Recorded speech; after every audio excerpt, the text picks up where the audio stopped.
So my deadbeat baby dad called me last night talking about, let's go back to court because what I'm paying you a month is just way too much. And then he also said that he's moving back home within like the next month after summer. And he said he wanted to talk about when he can have Lennon so that his payments can go down. I have a big mouth. I'm never gonna shut the f up, especially when it comes to my kids. Take me to court. Let's run it back to court because I promise you, you're gonna end up paying way more than you actually pay. Another thing, sir, you've met your child 3 times in her entire over 2 years of life. If you think I'm just gonna magically give her to you with open arms, absolutely not. Just because you share the same DNA as my daughter doesn't automatically make you her father. You don't know her. You've never changed a single diaper. You don't know how to take care of her when she's upset. You want overnights. You want to see her only because you want your payment to go down in child support that you're only just started consistently paying like a couple months ago. Bro, please be so for real. And I'm not even gonna get started about when he brought up his girlfriend being around my daughter because you don't even know her and now you want to see if your girlfriend could be around her.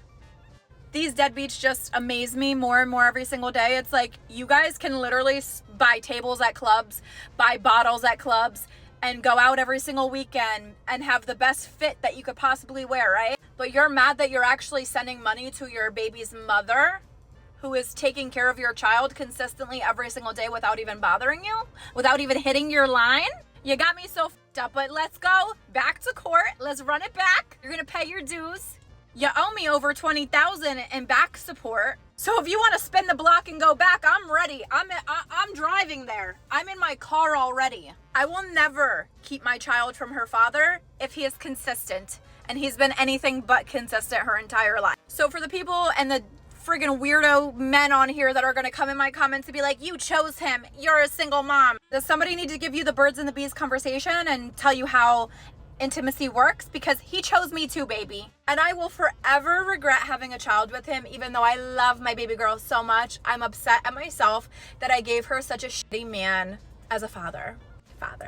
I don't give my kid to just anybody. That's how kids die. And I know you're watching this because you told me last night that you still watch my TikToks. So focus on being a father and an actual father, being consistent, maybe for 6 months straight, and then we can talk about the overnights. And then we can discuss, you taking her alone. And if that's weird to you, then you're weird to me.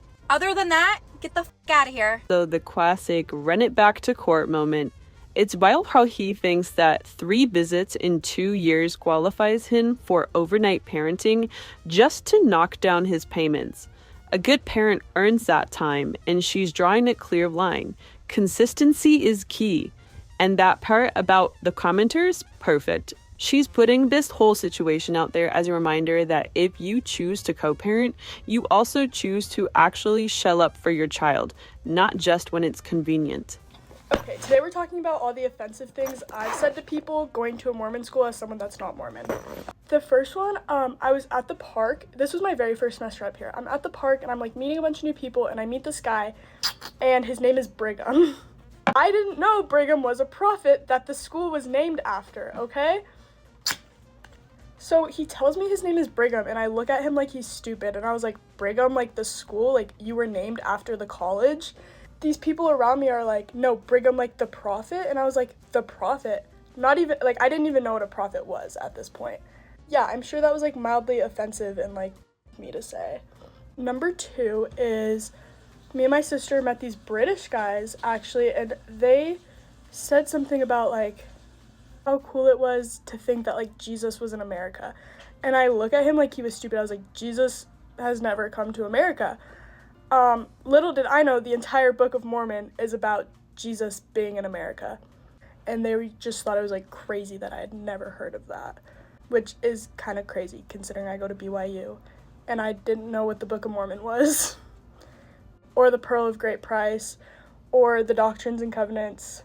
Some things I can't even say because they're actually like really offensive, but I just wanted to make this because there are so many negative comments in my last video of people like apologizing to me that people have like said rude things to me, but it's like at the end of the day I chose to go to a Mormon school and it definitely goes both ways. Like I'm not perfect. I've definitely said some offensive things to people.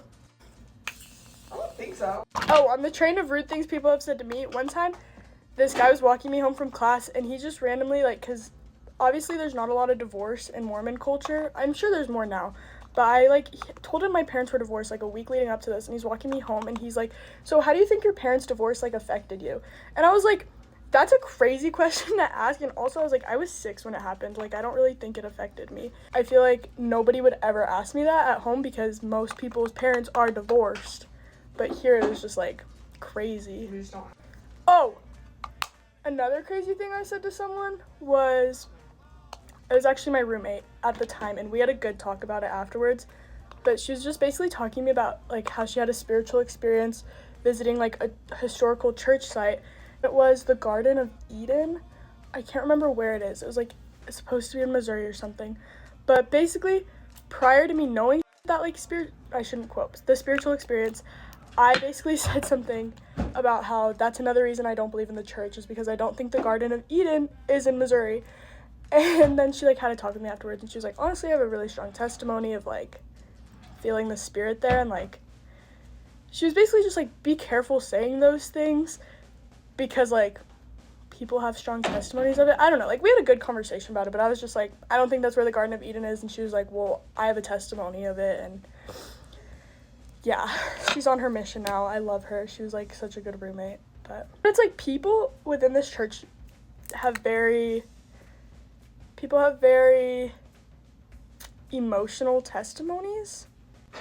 They just feel strongly about the things they believe, and it's like, you really can't hurt someone's feelings by just being like, no, that's not true, that sounds stupid, which is what I said about a lot of things when I first got up here. Adjusting to a culture different from your own can be such a balancing act, especially when it comes to understanding and respecting deeply held beliefs.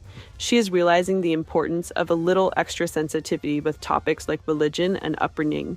Her story is a reminder that sometimes even the most innocent comments can have an impact, especially in environments where faith and traditions are held close.